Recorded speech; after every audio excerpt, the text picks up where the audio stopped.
Hello, and I'm sorry for the delay in going live. I know I said that we'll be going live at 1:30, but it didn't actually work out that way.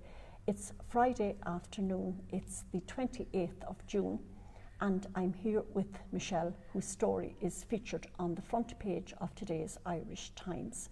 Now, those of you who are friends with me on Facebook and who also follow me will be well familiar with Michelle's story. Her story goes back to last year. Michelle, who has always rented a house and was in employment, found last August that she couldn't get a house to rent. And after her search, she was faced with no other alternative but to register as homeless. The family were placed in emergency accommodation in Tullamore. And the family were actually, all 9 of them were in one room, and the conditions were very bad. Everything came to a head at Easter when they were told by the provider of that emergency accommodation that they had to leave. And he switched off the electricity and water to the room. And those of you who follow me will recall the desperate conditions that ensued all over Easter as the family tried to survive without electricity and water in one room. Then, after Easter, the family were moved to emergency accommodation in Banagher, and they have been there for 8 weeks. And Michelle has had to travel over and back every day to Tullamore with the children to school. Last week, Michelle had to leave that emergency accommodation, and Kitty Holland has broken the story today that 24 asylum seekers were moving into that accommodation, and Michelle found herself in a situation where they had to live in a cabin at the back of the hotel. Now, I want to stress, and we'll be talking to Michelle about this, that the provider of the accommodation in Banagher was absolutely very, very kind to the family at all times. The situation came to a head on Monday in the council office. The council were not responding to Michelle when they were aware of her situation, that she had to vacate the accommodation in Banagher. Now, at this stage, Tusla and the local Gardaí had actually stepped in and gone to the county council to impress upon the council the horrendous conditions under which Michelle and her family were living. The council were not responding on Monday. I joined the family in the council offices on Monday afternoon, and nobody was forthcoming. I then asked somebody to go in and tell the housing officers that I was going to go live on Facebook and break the story that the family were homeless and had no place to go, and that the accommodation that they were living in was now being used to accommodate asylum seekers. Nothing happened for an hour. At 5 o'clock we were asked to leave, that the local Gardaí were coming. That was my understanding, that the Gardaí were coming to remove us, but as soon as I went live on Facebook at 5:15, suddenly somebody was available, and the family were provided with accommodation in a 4-star hotel in Trim at a cost of €263 per night. Now, I have calculated that Offaly County Council have spent €60,000 accommodating this family since last August in emergency accommodation. And we do know from figures that are published on the website for Offaly County Council that the provider of the emergency accommodation in Tullamore was in receipt of €1,200 a day to accommodate people who were in emergency accommodation there. And bearing in mind that Michelle and her family, the 9 of them, were housed in one room. The situation is then that Michelle and her family then had no option but to travel to Trim and travel back then to Tullamore each day with the children to school. The accommodation in Trim was for 3 nights. Then yesterday, Michelle was told that the family would be moving to Mullingar, and they are in emergency accommodation in a 4-star hotel in Mullingar for 4 nights. So I'm going to chat now to Michelle. Michelle has agreed today that she's going to go on camera. So, Michelle, how are you today? Hi Anna, not too bad. How are you? So, what has it been like? You've been literally housed in 3 counties, Offaly, Meath and Westmeath, in the last week. What is it like trekking across the country? I don't know whether I'm coming or going, Anna, to be honest. It's so stressful, especially having the children, so many children. I suppose I have 7, and it's very, very stressful for the children. You know, moving from hotel to hotel, they don't know whether they're coming or going. And for any mother, you know, it's just so stressful. So how long has it been like this for you, Michelle?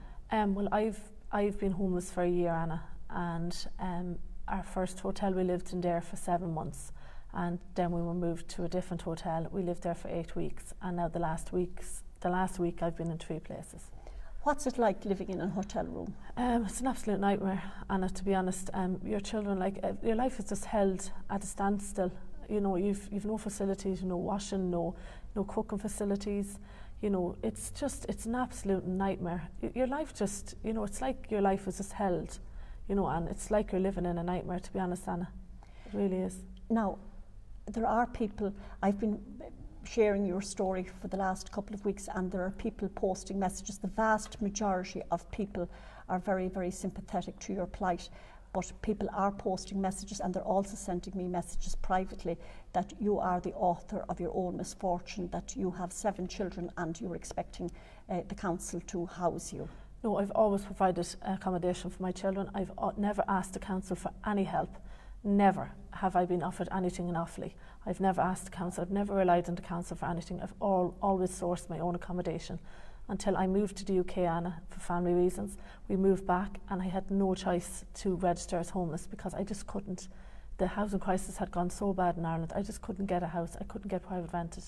So I had no choice, only go to emergency accommodation. So you are like all of the other people that are searching, you know, when a house becomes available on daft.ie. Yeah, there could be 20 people viewing the property before you, and not a lot of landlords, you know, when they hear 7 children, and it's, you know, it's kind of like there's a block. You know, I just can't get, I've had 1 viewing in a whole year, and I would have previous good references, but I just can't, you know, no matter what I say, it's so hard, and the properties are not available even so. Like, I'd need to have a 4-bedroom, if not more. And the council won't pay for a 3-bedroom, say, on the HAP. Now, I pay a contribution myself every week towards the council, and I've told them I'd pay the extra money, but they said by law they couldn't allow me to live in a 3-bedroom, only a 4-bedroom. Okay. Even though if I was willing to pay the money, they still wouldn't allow it. So we'll just tease that out a little bit. Yeah. So, are you happy to accept a 3-bedroom house? Yes, yeah. Once it's a home for my children, I don't care, Anna. You know, I'm not looking for a mansion, I'm just looking for a standard home, a house that I can call a home for my children, that I can lock the door and they'd feel safe and I can feel safe and my husband. Right. I'm not asking for anything big, and I'm just asking for a simple home. So, 3-bedroom house. Yeah. Now, in order to qualify for HAP, the council is stating that they will not grant you HAP unless you move into a 4-bedroom house. Yeah. And there is a cap then on the amount of HAP that they will give. How much is that? €840, and that's with a 20% increase for being homeless. So I'm only entitled to 700, but I get a €140 increase, a 20% increase if you're on homeless HAP. Okay, so the council then, or through HAP, you will be able to get €800. Yeah. But then there's a limit placed on the amount you're allowed to pay. So I can only pay €80 a week. You can only pay €80 a week. So that's 320. So 1,100. Am I doing this right? No, Anna. The house has to be for 840. If it's anything more, I won't be accepted because I have to pay €80 to the council each week. Yes. Yeah. So not to the landlord. If I'm short to pay any extra to the landlord, then they're saying I'm living below my means, so it wouldn't be accepted. Okay, so they will not. No. So if you meet the shortfall yourself. No. Yeah, they're saying we're living below our means then. So they will not allow it? No. So you're handicapped that way? Yeah. Completely handicapped? Well, a lot of properties in County Offaly, like if you go on the daft, there's a 2-bedroom for €1,550. €1,550 for a 2-bedroom apartment. You know, I don't know where I'm going to get a 4-bedroom house for €840. Right. You Now, know. and I suppose we have to emphasise that throughout this ordeal that you've been through, you have been religiously paying the council €80. Yes, yeah, €80 a week, Anna. That's €320 a month. Yeah. So it's not a case of you getting stuff for nothing. No. And I have told the council that I will pay extra money for a house if they can source one, or if I can source one. Would they allow it? And they've said no. We'd be shown to be living below our means, so they said it's illegal. So it's an absolutely impossible situation. Yeah. So, Michelle, would you like to describe for me some of the effects on your children of living, in the very cramped confines of hotel rooms? Yeah, it's the children need space, they need freedom, they need to be, they need to grow, Anna. So they need room to grow. When you're confided into one room or two rooms, it's very hard. And I have a teenage girl, and she's on her own with all the boys, so she's struggling very badly. And little boys, they're boys and they deserve playtime, and it's very hard, and especially for my youngest child, Anna, because he was born sick with a birth defect, and he has ongoing health issues. He also has behavioural problems, so he's linked it to the early intervention team, so he's getting help for them. And when he's confided into a room, he gets worse, his condition worsens, because when he's freedom, he's grand, but when he's confided to a room, and also, Anna, they don't get healthy. I can't cook, so it's relying on takeaways, Chinese, pizzas and stuff like that, so the children are not getting proper nutrition. So that does indeed affect their behaviour.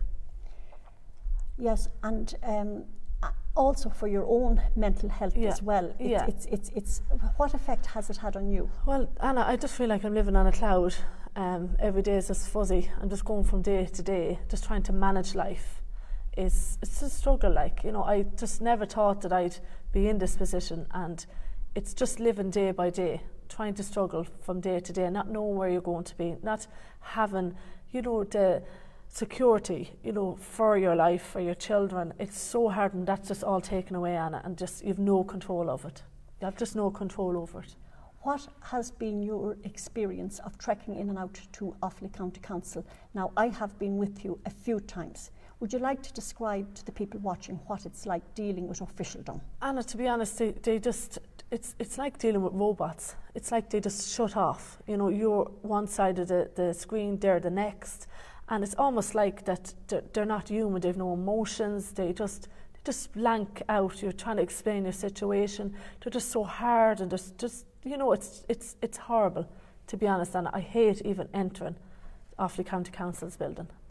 Well, I was with you at Easter when they told you that they had accommodation for you in Banagher, and you asked them how were you going to get your children from Banagher to Tullamore, and the council official turned around and said to you, that's not our problem, that's your problem. Just like that, end of, no discussion.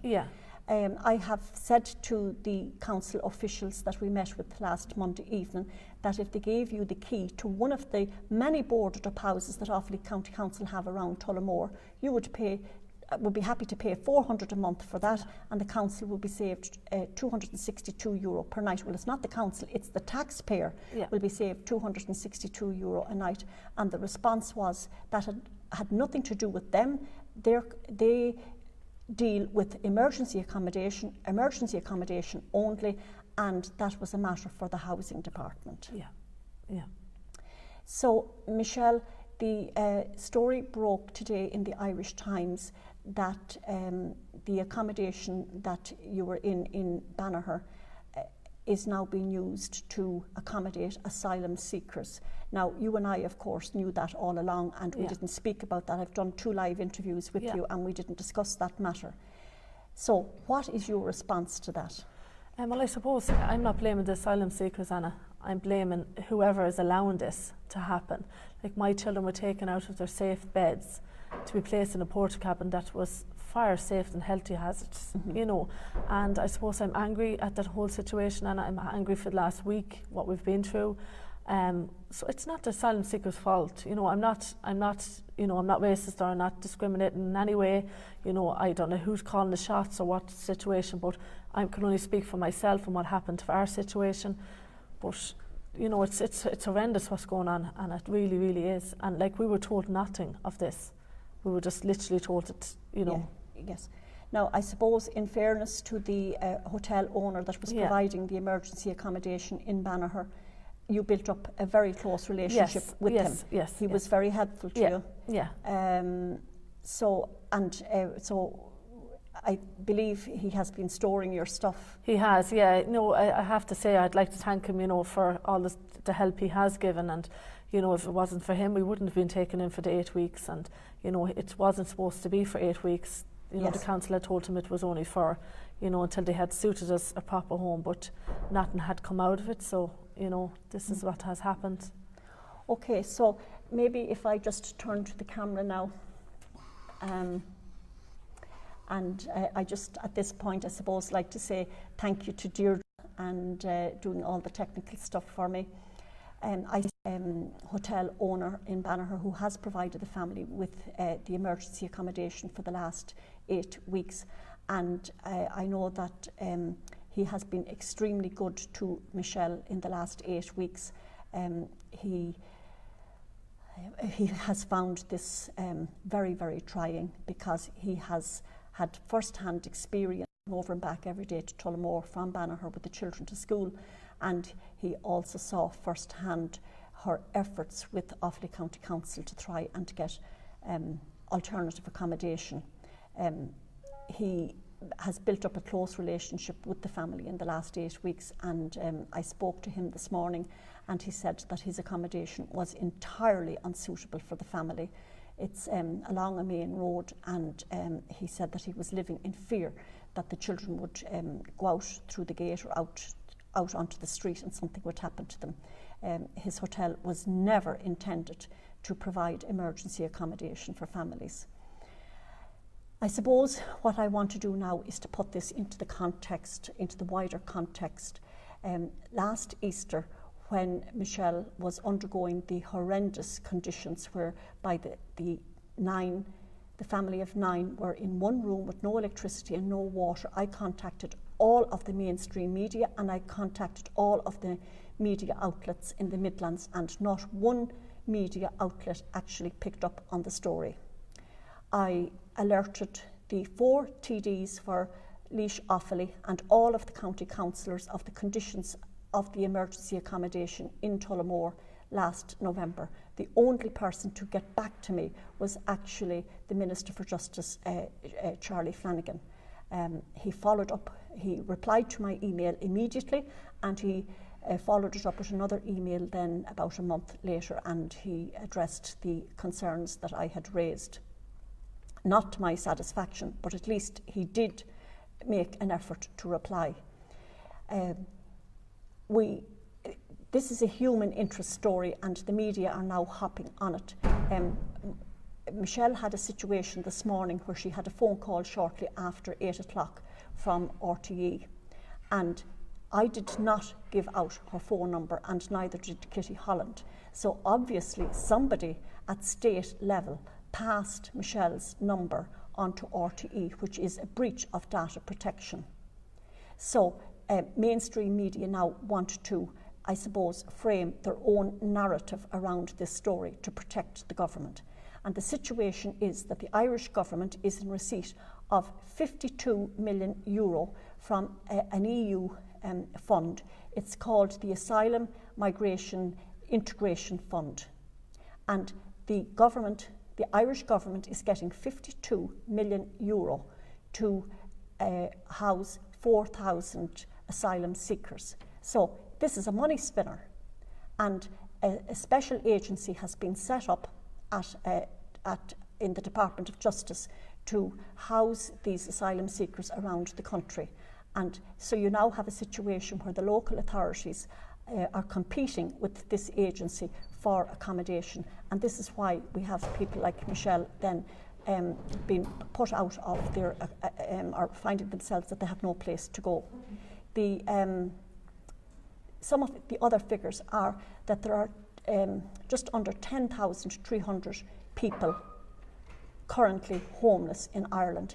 Now, the figures are out today, and they're massaging the numbers and saying that they're down slightly. But there are actually just under 1,700 families and 4,000 children homeless in this state. and there are about 100 children homeless in the Midlands.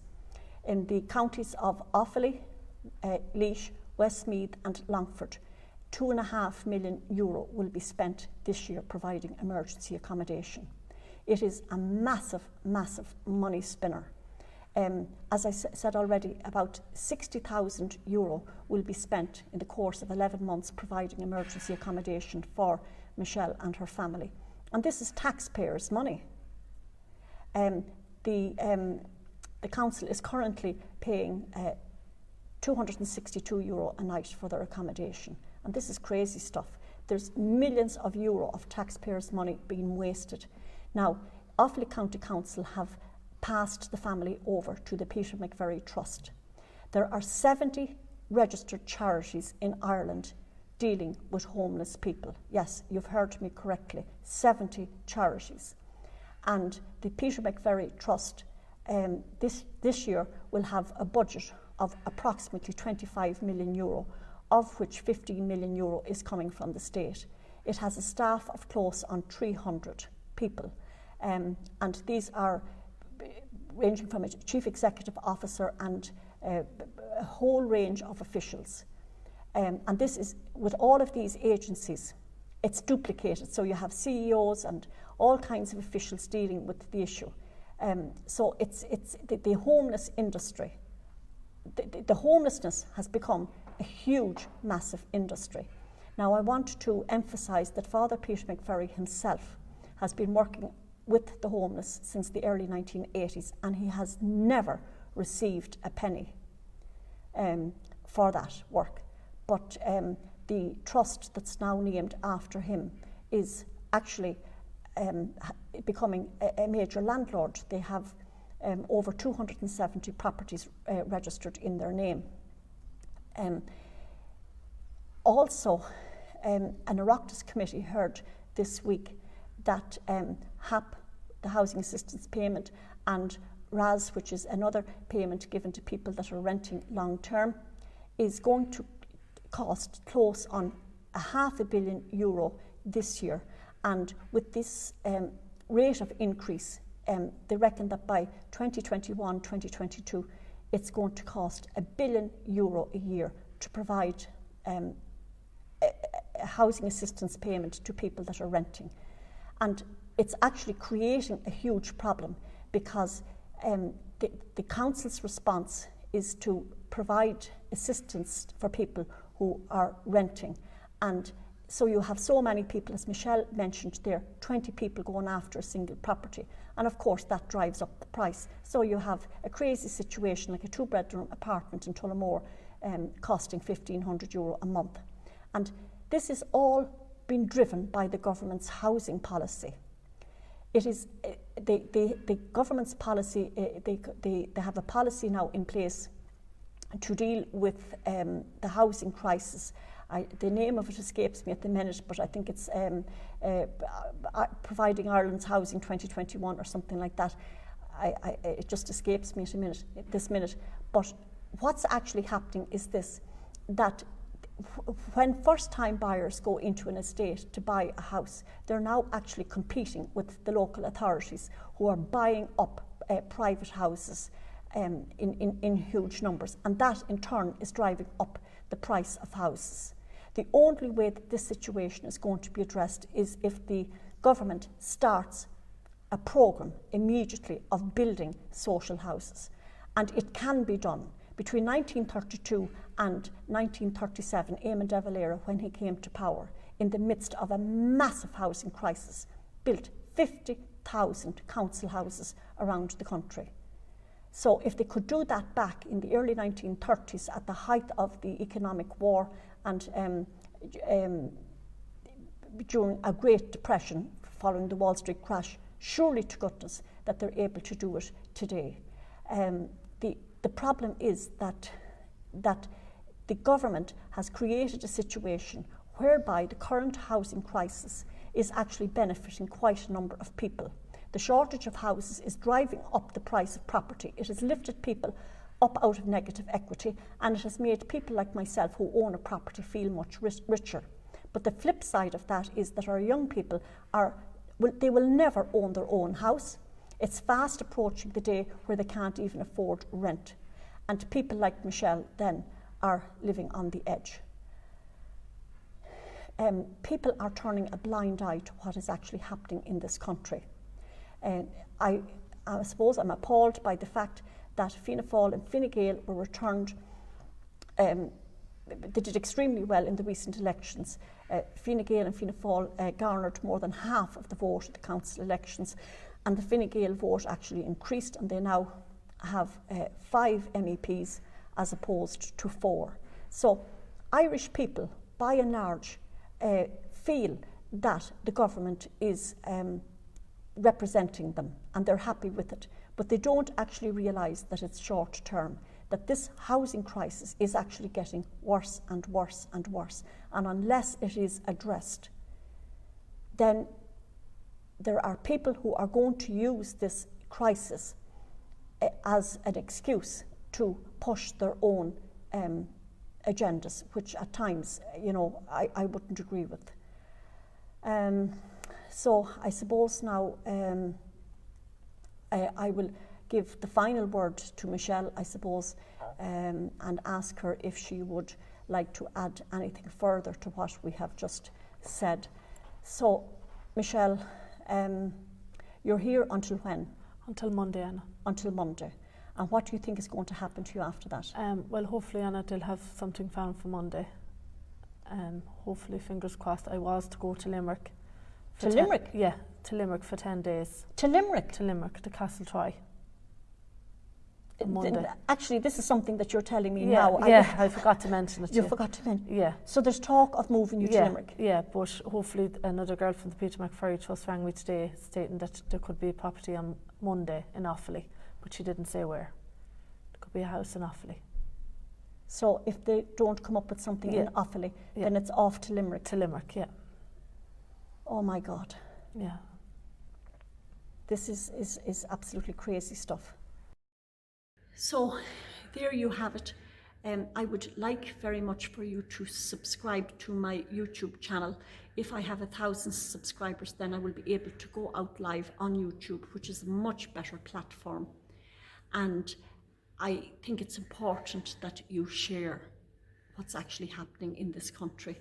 And thank you very much for watching, and please share.